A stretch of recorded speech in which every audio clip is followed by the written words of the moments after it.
Untuk membahas bagaimana penanganan bencana banjir di Aceh, kita sudah terhubung dengan Wakil Gubernur Aceh, Pak Fadlullah, dan pemimpin redaksi National Geographic Indonesia, Didi Kasim. Selamat petang semuanya. Selamat sore, Mbak. Selamat sore, saya ke Ya, Pak sore. Wagub dulu. Pak Wagub, per sore ini sudah ada data terbarukah Pak soal korban meninggal dunia, korban luka, dan juga korban hilang? Ya, sementara seperti disampaikan tadi korban, cuman ada 3 kabupaten kota yang belum bisa terhubung karena akses jalan ke sana semuanya terputus, yaitu Bener Meriah dan Aceh Tengah dan Gailurus.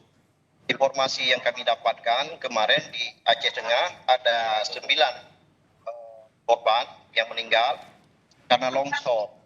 Kemudian terputus dikarenakan sinyal handphone dan listrik. Tadi pagi kami menerima traktor PLN sampaikan bahwa ada 12 tower listrik yang roboh di Aceh, tepatnya di Aceh di Biren, kemudian di Langsa dan di Aceh Tengah. Jadi ada 3 titik yang 12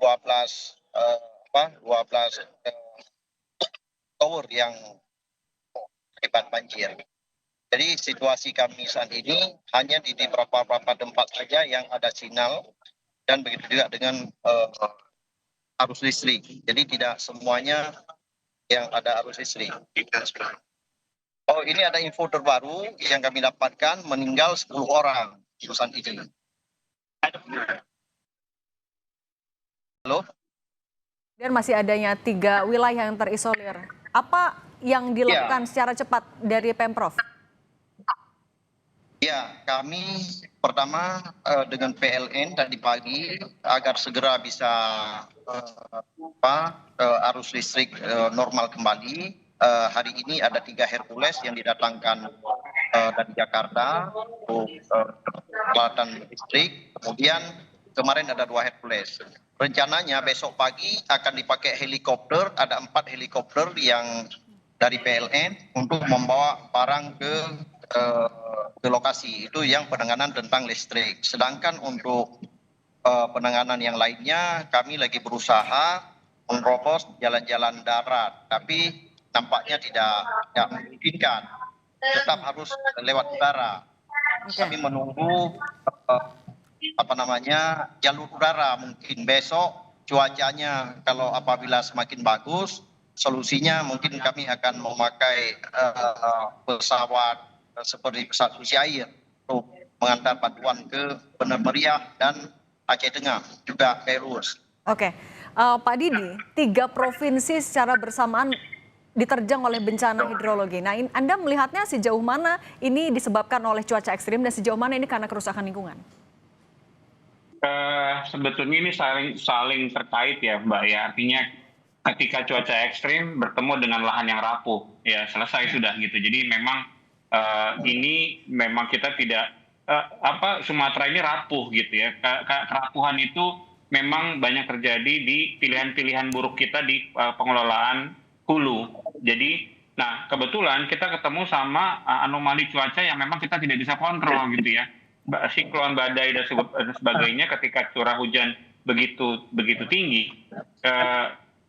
daya dukung lingkungan, yang semestinya secara ekologi itu bisa menjaga itu sudah kehilangan daya jaganya terhadap bencana itu menghilang karena pilihan-pilihan buruk yang dilakukan oleh manusia juga gitu. Pak Wagub izin. Oke, Pak Wagub. Oke, prioritas pertama tentu adalah penyelamatan manusia, soal warganya. Yang meninggal sudah 21 orang, yang kehilangan 29 orang. Boleh diulang lagi Pak Wagub izin? Ya, ini data terbaru yang kami dapatkan, yang meninggal dunia sudah 21 orang, sedangkan yang kehilangan sudah 29 orang. Oke, 21 orang meninggal dunia. Oke, Pak Wagub.